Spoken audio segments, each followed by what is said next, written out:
মাঝরাত প্রায় ১টার দিকে হঠাৎ ঘুম ভেঙে গেল, মনে হলো বাথরুমে যেতে হবে।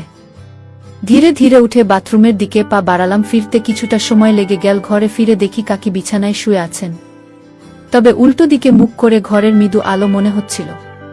কাকির মুখটা ঝলমলে আলো তাকে আরো মোহময়ী করে তুলছিল। আমি আস্তে আস্তে পা বাড়িয়ে তার কাছে গেলাম। দেখলাম তিনি গভীর ঘুমে আচ্ছন্ন, তার মুখে শান্তির ছাপ স্পষ্ট। এমন দৃশ্য দেখে আমার মনে যেন এক ধরনের অস্থিরতা কাজ করতে শুরু করল। আমি নিজেকে সামলে মাথা ঠান্ডা রাখার চেষ্টা করলাম। কয়েক মুহূর্তের মধ্যেই মনোবল ফিরে পেলাম। ভাবলাম এই পরিস্থিতি এড়িয়ে গিয়ে নিজের ঘুমের দিকে মনোযোগ দেওয়া উচিত। কিন্তু ঠিক তখনই কাকে ঘুম ভেঙে গেল। আমাকে সামনে দেখে তিনি কিছুটা অবাক হলেন। তারপর কাকি আমাকে জিজ্ঞেস করলেন, তুমি এত রাতে আমার এখানে কেন? আমি বললাম, কাকিনা মানে এমনিতেই আসছিলাম। কাকি তখন বলল, তোমার চোখ মুখ দেখে মনে হচ্ছে তুমি খারাপ কিছু ভাবছ। তারপর কাকি বলল, লজ্জা পেতে হবে না, আমাকে তুমি স্পষ্টভাবে বলতে পারো কি চাই তোমার। আমি তখন মনের সাহস নিয়ে কাকে কি বললাম, কাকা কি আজ রাতে তোমার সাথে থাকতে চাই। কাকি বলল, ঠিক আছে থাকো আমার বিছানায়, কিন্তু মাথায় অন্য কোনো চিন্তা আনবে না, মনে রেখো আমি তোমার কাকিমা। তারপর কাকিমা রুমে কাকিমার সাথে থাকলাম। কিন্তু হঠাৎ ঘুমের মধ্যে কাকিমা আমার এমন জায়গায় হাত দিয়েছিল যা আমি আগেই চেয়েছিলাম। তারপর কাকিমা লজ্জা ভেঙে আমার সাথে সারা রাত। আমি জিসান। কাকি ছিলেন অসম্ভব সুন্দরী এক মহিলা। তার একটু স্বাস্থ্যবান চেহারা তাকে আরো আকর্ষণীয় করে তুলেছে। যে কেউ তাকে একবার দেখলে মুগ্ধ হয়ে যেত। কয়েকদিন আগে আমি একটি ইন্টারভিউয়ের জন্য মুম্বই থেকে গুজরাট যাচ্ছিলাম। ট্রেনে বসে দেখলাম আমার সামনে বসে আছেন এক ভদ্রমহিলা। তার চেহারায় এক ধরনের অপূর্ব সৌন্দর্য আকর্ষণ ছিল, যা সহজে মনকে টেনে নেয়। আলো করে তার মুখের উজ্জ্বলতা আরো ফুটে উঠেছিল। তার লম্বা চুল তাকে আরো মোহনীয় করে তুলেছিল। তার কোমল ব্যক্তিত্ব ও সহজ সরল আচরণ দেখে আমার মন ভালো হয়ে গেল। তাকে দেখে এক ধরনের ইতিবাচক অনুভূতি কাজ করছিল, যেন তার উপস্থিতি আমাকে সাহস দিচ্ছে। ট্রেন চলতে চলতে ভাবলাম, তার সঙ্গে কথা বললে কেমন হয়। অবশেষে সাহস করে আলাপ শুরু করলাম। তিনি হাসি মুখে জিজ্ঞেস করলেন, আপনি কোথায় যাচ্ছেন? আমি হেসে বললাম, গুজরাটে যাচ্ছি, সেখানে একটি ইন্টারভিউ আছে। তিনি শুনে বললেন, খুব ভালো, আমি গুজরাটের বাসিন্দা। এরপর তিনি জানালেন তিনি মুম্বাই এসেছিলেন তার স্বামীর সঙ্গে দেখা করতে। আমি জানতে চাইলাম, আপনার নাম কি? তিনি বললেন, আমার নাম ইভা। আমি বললাম, আপনি গুজরাটের কোন এলাকায় থাকেন? তিনি উত্তর দিলেন, আমি কলেজে থাকি। আমাদের আলাপ চলতে লাগল। কথা বলার সময় তার ব্যক্তিত্ব আমাকে ক্রমশ আকর্ষণ করতে থাকে। ভ্রমণের সময় আমরা একে অপরের জীবনের গল্প ভাগাভাগি করলাম। আমি তাকে জানালাম আমার ইন্টারভিউ। একটি অটোমোবাইল কোম্পানিতে তিনি আমাকে উৎসাহ দিলেন। তার কথাগুলো খুব আন্তরিক এবং শক্তি যোগানোর মতো ছিল। রাতের প্রায় 10টা বাজে ট্রেন যখন গল্প স্টেশনে থামল, আমিও ইভাঙ্কা দুজনেই ট্রেন থেকে নামলাম। কাকির ব্যক্তি ভারী ছিল, তাই আমি বললাম, কাকি আমি আপনার ব্যাগটি ধরছি। তিনি আন্তরিকভাবে ধন্যবাদ জানালেন। স্টেশন থেকে বাইরে এসে জিজ্ঞেস করলেন, এখন রাতে কোথায় থাকার পরিকল্পনা করেছেন? আমি বললাম, সম্ভবত একটি হোটেল খুঁজতে হবে। তখনই বললেন, যদি সমস্যা না হয় আপনি আমাদের বাড়িতে আসতে পারেন। বাড়ির কাছেই। আমি কিছুক্ষণ ভেবে সম্মতি দিলাম। রাতে অচেনা জায়গায় হোটেল খোঁজার থেকে কাকির বাড়িতে যাওয়ায় নিরাপদ মনে হল। ট্রেনে তার সঙ্গে আলাপ। এরপর থেকে আমি বেশ স্বস্তি অনুভব করছিলাম। আমরা দুজনে হাঁটতে হাঁটতে তার বাড়ির দিকে এগিয়ে গেলাম। হাঁটার সময় তাকে জিজ্ঞেস করলাম, আপনার বাড়ি আর কত দূর? তিনি হেসে বললেন, আর একটু দূর, তুমি দেখবে আমাদের বাড়ির পরিবেশ খুব সুন্দর। তার কথায় আশ্বস্ত হলাম। ভাবলাম, এটি হয়তো একটি নতুন বন্ধুত্বের সূচনা হতে পারে। তার বাড়িতে পৌঁছে তিনি দরজা খুলে আমাকে ভেতরে আসার আমন্ত্রণ জানালেন। ভিতরে ঢুকে আমি বললাম, ধন্যবাদ কাকি। তিনি হাসি মুখে বললেন, ধন্যবাদ তো আমাকে বলা উচিত, তুমি আজ আমাকে অনেক সাহায্য করেছে। বাড়ির ভিতরে একটি নরম আলো ছিল আর দেওয়ালে ঝোলানোর ছবি বাড়িটিকে অদ্ভুতভাবে সুন্দর করে তুলেছিল। কাকে স্নেহ ভরা কণ্ঠে জিজ্ঞেস করলেন, জিসান, তোমার কি ক্ষুধা লেগেছে? কিছু খাবে? সত্যি বলতে আমার পেটেও বেশ কিছু ছিল, তাই বিনয়ের সঙ্গে বললাম, কাকে একটু ভাত হলেই চলবে। তিনি মুচকি হেসে বললেন, ঠিক আছে আমি রান্না করি, তুমি সামনের ঘরে গিয়ে বিশ্রাম নাও। আমি তার কথা মতো সামনের ঘরে গেলাম। নিজের কাপড় পরিবর্তন করে হাত মুখ ধুয়ে নিলাম। ঘরটি খুবই আরামদায়ক এবং শান্ত ছিল, যা আমার মনে এক ধরনের স্বস্তি এনে দিয়েছে। তিনি দেখতে বেশ সুন্দর লাগছিলেন। তার সাধারণ পোশাকে একটি অসাধারণ আকর্ষণ ছিল। তিনি হাসি মুখে বললেন, কি হলো, ঠিক লাগছে না? আমি হেসে বললাম, কাকি, আপনি তো খুব সুন্দর দেখাচ্ছে। আমার কথায় তিনি মুচকি হেসে রান্নার কাজে ফিরে গেলেন। আমি বিছানায় বসে ফোনে কিছু দেখতে শুরু করলাম। কিছুক্ষণের মধ্যেই রান্না করা খাবারের সুগন্ধ এসে পৌঁছান। কাকি বললেন, খাবার প্রায় হয়ে গেছে, তুমি টেবিলে বসো। আমি টেবিলে গিয়ে বসলাম। তিনি ভাত আর তরকারি পরিবেশন করলেন। আমরা খাবার খেতে খেতে কথাবার্তা বলছিলাম। কাকি জিজ্ঞেস করলেন, খাবার কেমন লাগছে? আমি বললাম, অত্যন্ত ভালো। তিনি হেসে বললেন, আর আমার বাড়ি কেমন লাগল? আমি বললাম, বাড়ি খুব ভালো। এরপর তিনি ধীরে ধীরে প্রশ্ন করলেন, এই বাড়ির মালকিনকে কেমন লাগল? আমি একটু বিস্মিত হয়ে বললাম, তিনি তো খুব ভালো। তিনি ধন্যবাদ জানিয়ে বললেন, তোমার ইন্টারভিউ এর সময়? তখন আমি বললাম, কাল সকাল 10টায়। তিনি বললেন, তাহলে সমস্যা নেই, আমি তোমার জন্য নাস্তা বানিয়ে দেব, তুমি খেয়ে যেও। আমি সম্মতি জানালাম। খাওয়া শেষে আমরা থালা বাসন পরিষ্কার করলাম।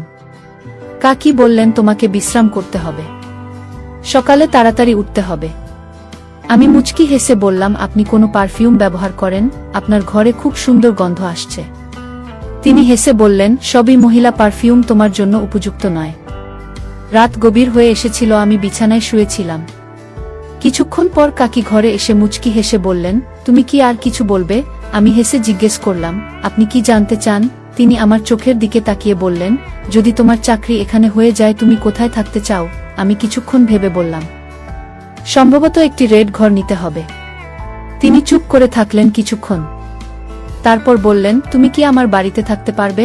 আমি কিছুটা হতভম্ব হয়ে বললাম, আমি আপনার বাড়িতে আমি কতদিন থাকবো? তিনি মুচকি হেসে বললেন, যতদিন তুমি চাও। আমি বললাম, কিন্তু এটা ঠিক মনে হচ্ছে না। তিনি বুঝতে পেরে বললেন, ঠিক আছে, তুমি থাকতে পারে, যা রেন্ট দিতে হবে সেটা আমাকে দিলেই হবে, এতে আমার সুবিধা হবে। আমি ভাবলাম এটা আসলেই ভালো একটা প্রস্তাব। বললাম, ঠিক আছে, আগে তো চাকরি পেতে হবে, সেটাই আগে দেখি। তিনি বললেন, তোমার চাকরি নিশ্চিত হয়ে গেছে? আমি হাসতে হাসতে বললাম, আপনি কিভাবে জানলেন? তিনি বললেন, আমার কিছু অনুভূতি আছে। এরপর তিনি আবার জিজ্ঞেস করলেন, যদি চাকরি হয়, তুমি কি আমার বাড়িতে থাকবে? আমি মাথা নেড়ে সম্মতি দিলাম। আমাদের মধ্যে একটি ভালো বোঝাপড়া তৈরি হলো। কিছুক্ষণ গল্প করার পর আমি বললাম, কাকা, কি আমাদের এখন ঘুমাতে হবে? সকালে উঠতে হবে। তিনি বললেন, ও হ্যাঁ, আমাকে অফিসে যেতে হবে। আমি জিজ্ঞেস করলাম, আমি কোথায় ঘুমাব? তিনি বললেন, তুমি আমার পাশে শুতে পারো, আমরা একসঙ্গে ঘুমাও। আমি কিছুটা সংকট প্রকাশ করে বললাম, না, আমি অন্য ঘরে ঘুমাব। তিনি বললেন, অন্যান্য ঘর পরিষ্কার নেই, তুমি আমার ঘরে শুয়ে যাও। শেষমেশ আমি তার কথা মেনে নিলাম। তার কাছে একটি বিছানা চাইলাম, কিন্তু তিনি আমাকে নিচে বিছানা পেতে শোয়ার অনুমতি দিলেন না। তিনি নিজেই বললেন, তুমি আমার বিছানায় শুয়ে পড়। ধীরে ধীরে ঘরের পরিবেশ শান্ত হয়ে গেল। রাতের নিস্তব্ধ বাতাসে মনে হচ্ছিল, এই অজানা সাক্ষাৎ আমাদের জীবনের নতুন অধ্যায়ের সূচনা করতে পারে। রাত প্রায় একটা, ঘুম ভেঙে গেল। আমি বাথরুমে গেলাম। ফিরে এসে দেখলাম কাকি আমার দিকে পিঠ করে শুয়ে আছেন। তাকে দেখে আমার মনে অস্থিরতা কাজ করছিল, কিন্তু আমি নিজেকে নিয়ন্ত্রণে রেখে আবার শুয়ে পড়লাম। সকালে কাকি আমাকে 7টায় ডেকে দিলেন। তিনি বললেন, ও তো 1 কাপ চা খেয়ে নাও। আমি বললাম, কাকি, আমি চা খাই না। তিনি হাসি মুখে বললেন, কোনো সমস্যা নেই, একবার খেয়ে দেখো, আমি তোমার জন্য ভালোবাসা দিয়ে বানিয়েছি। তার কথায় অন্যরকম অর্থ অনুভব করছিলাম, কিন্তু নিজের অজান্তেই তা উপেক্ষা করলাম। প্রস্তুত হওয়ার সময় কাকি বললেন, ইন্টারভিউ শেষ হলে আমার সাথে দেখা করতে এসো এবং কাজের খবর জানাও। আমি একটি অটো নিয়ে ইন্টারভিউ দিতে বেরিয়ে পড়লাম। দুপুর 3টার দিকে ফিরে এসে দেখি বাড়ির দরজায় তালা লাগানো।